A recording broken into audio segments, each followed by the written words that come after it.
I was 9 years old, in the dark, laying on the top bunk bed in a bedroom I shared with my younger sister. That's when I first heard it.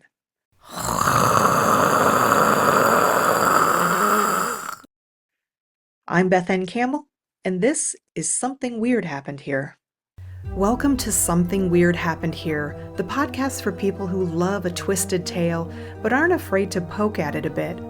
We share stories that are postmarked peculiar and then explore the story with curiosity and an open mind. Stay tuned after the show to find out how to submit your strange saga, and maybe we or you will share it on air. Now let's get started, because no matter where you are in this mysterious world, something weird happened here.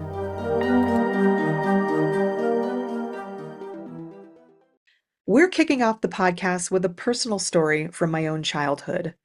This tale is postmarked Jackson County, Michigan, USA, or for us locals, home of the prison. Do not pick up hitchhikers. Subject line, the Goblin is trying to get in. It was early fall in Michigan, and I was just dozing off after a long day playing with my siblings on our 4-acre country plot, surrounded by cornfields and innocence. My sister was already sleeping in the bunk below, and I was drifting off into dreams, probably thinking what it would be like to be Daphne from the Scooby-Doo show, and Freddie was my boyfriend.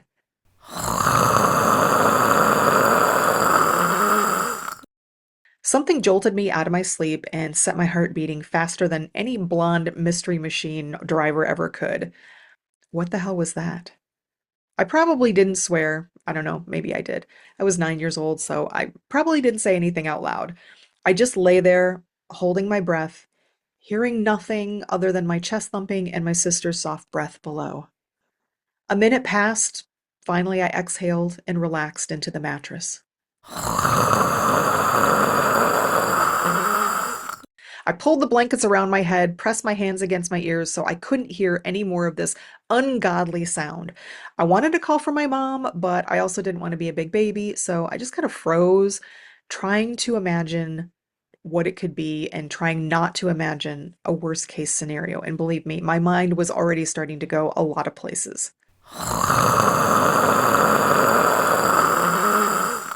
It sounded like it was coming from the bottom of a small wooden desk tucked in the corner between two windows in our bedroom. So we had two windows that kind of came together in the corner.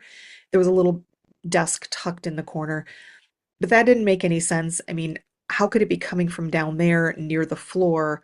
And by the way, I grew up in the country. Even at 9, I was well familiar with the scratching of mice on the plaster drywall, or we had raccoons in the attic, so this was not that.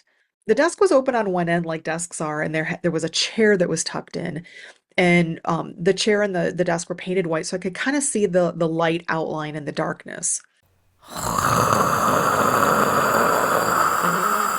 Oh, hell yes, that is exactly where it was coming from. Something or someone was scratching on the wall behind that little white desk, trying to get in or trying to get out. I squeezed my eyes shut. I didn't open them until I woke up the next morning. At some point, I just fell asleep. And by the next night, I'd almost forgotten about the sound until it started again. I cannot begin to tell you the scenarios my brain was concocting at this point. It's a goblin trying to claw its way in.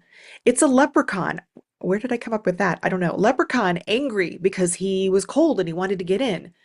Maybe it's that girl Reagan from The Exorcist, and yes, I had already read the book. Or maybe it was a vampire from Salem's Lot. Yes, again, another book that I read probably too soon, Stephen King, one of his scariest. I even tried to convince myself that it was just a puppy who got trapped between the chair legs and the wall. We didn't have a puppy, but nothing made sense, so I was coming up with all kinds of shit.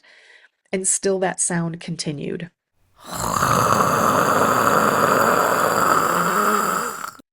This went on night after night, and I lived in terror thinking about bedtime.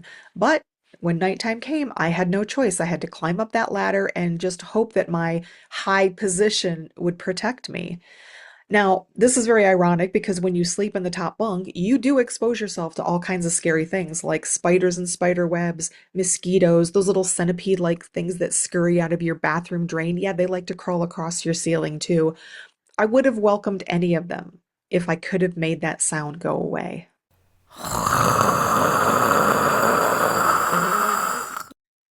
about a week of this happening almost every night, I finally grew a spine. It was probably fueled by lack of sleep and whatever Gen X thing that we all had that compelled us to read books like The Exorcist and Salem's Lot when we hadn't even developed boobs or pit hair or adult voices yet.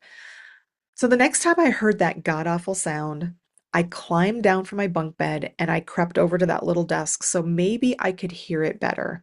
And maybe, just maybe, figure out what it was. And believe me, I was praying that it was a puppy, if I'm being honest. And then I heard it again.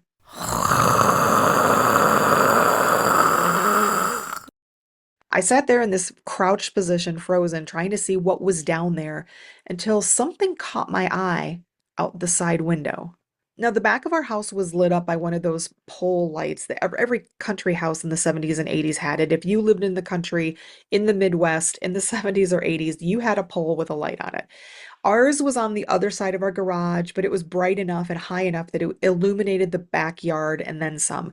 So the curtains on the back window of that corner of my bedroom were closed for this very reason, but the side window, the light just cast shadows of trees and bushes, so the curtains were pulled aside. So when I heard that horrible claw scratching again, I saw something move outside, which brought me both great relief but also sheer terror because in the good side, it definitely wasn't inside the room, but now maybe the money was on it being like a goblin or a leprechaun or the exorcist girl trying to get in. So I'm standing there, not really able to move, and then I hear it again. Not sure where I got the courage, but I made myself look out the side window where the shadows of this big tree were kind of falling across the grass, very creepy. And then something fell from the sky. And I started to cry because it wasn't a goblin, it wasn't a leprechaun, it wasn't Reagan from The Exorcist, it wasn't a trapped puppy, it was a freaking walnut.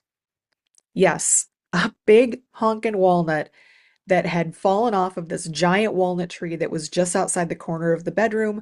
Some of the branches kind of hung over the roof so that when the walnuts would fall, they would roll down the roof. And that's what I was hearing. Not a vampire coming to get me, just nuts falling from a tree. And that was a really pivotal moment for my young mind in many ways. First of all, I had found bravery, right? Discomfort is the herald of opportunity, the gateway to growth. I had walked into discomfort, and the outcome had underscored my action. In this case, it was a good outcome. My bravery was rewarded. Second, I got a little taste of skepticism. The reason that I climbed down from that bunk bed in the first place was there was a little voice inside my head that was saying, "Girl, there's got to be a logical explanation." Probably not in so many big words, but it was there. And third, I learned about how sound can be very deceptive, what direction it's coming from, what the source of the sound might be. Although it would be decades later, really, when I started actively ghost hunting, before I really understood how that might impact our perception of reality. I would have sworn that the sound was coming from the wall behind my desk. In reality, it was coming from the roof right over me.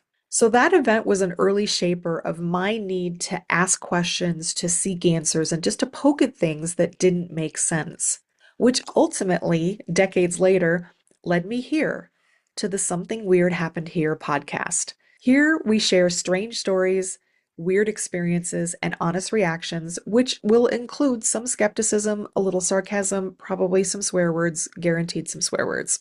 Sometimes it's an alien visit or telekinesis or a goblin, and sometimes it's just a walnut.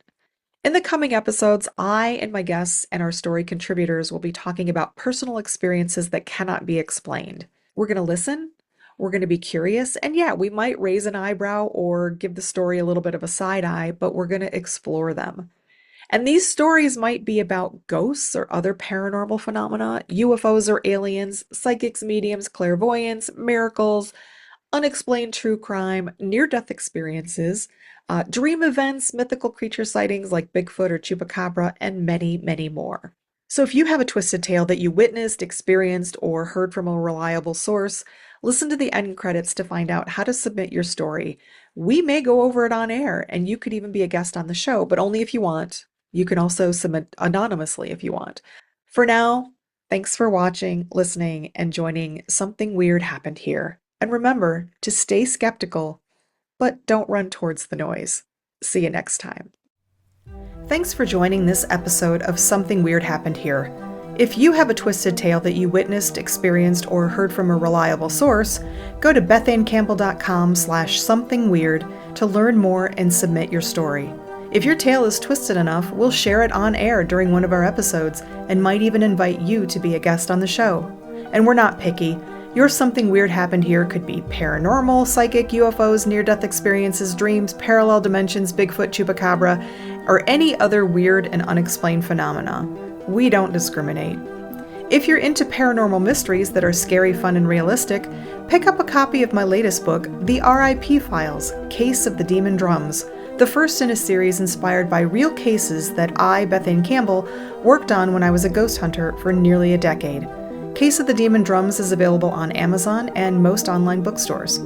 And finally, we would so appreciate it if you would rate and review us on your favorite streaming platform and/or on YouTube. Thanks again, and remember, stay skeptical, but don't run towards the noise.